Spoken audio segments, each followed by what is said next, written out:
বলো মঞ্জু, সত্য বলো। ওই আটাতে জল সুমিত্রা নয়, আমি ঢেলেছিলাম। পাপড়ের মধ্যে নোংরাও আমি ফেলেছিলাম,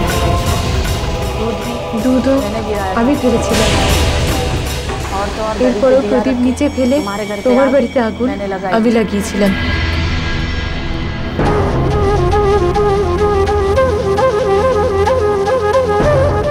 সুমিত্রা নির্দোষ। এই সব কিছু আমি ওকে কাছ থেকে বের করার জন্য করেছিলাম। জয় শ্রীকৃষ্ণ। ধন্যবাদ। নারায়ণ নারায়ণ। এসব তুমি করেছো মঞ্জু? দ্বারিকাধীশ হরে, দ্বারিকাধীশ হরে।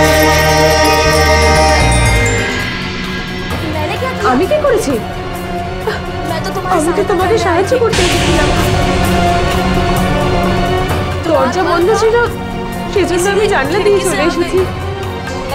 থাক মঞ্জু, আমি আর একটা কথাও শুনতে চাই না। তুমি অনেক বলেছো আর আমি অনেক শুনেছি।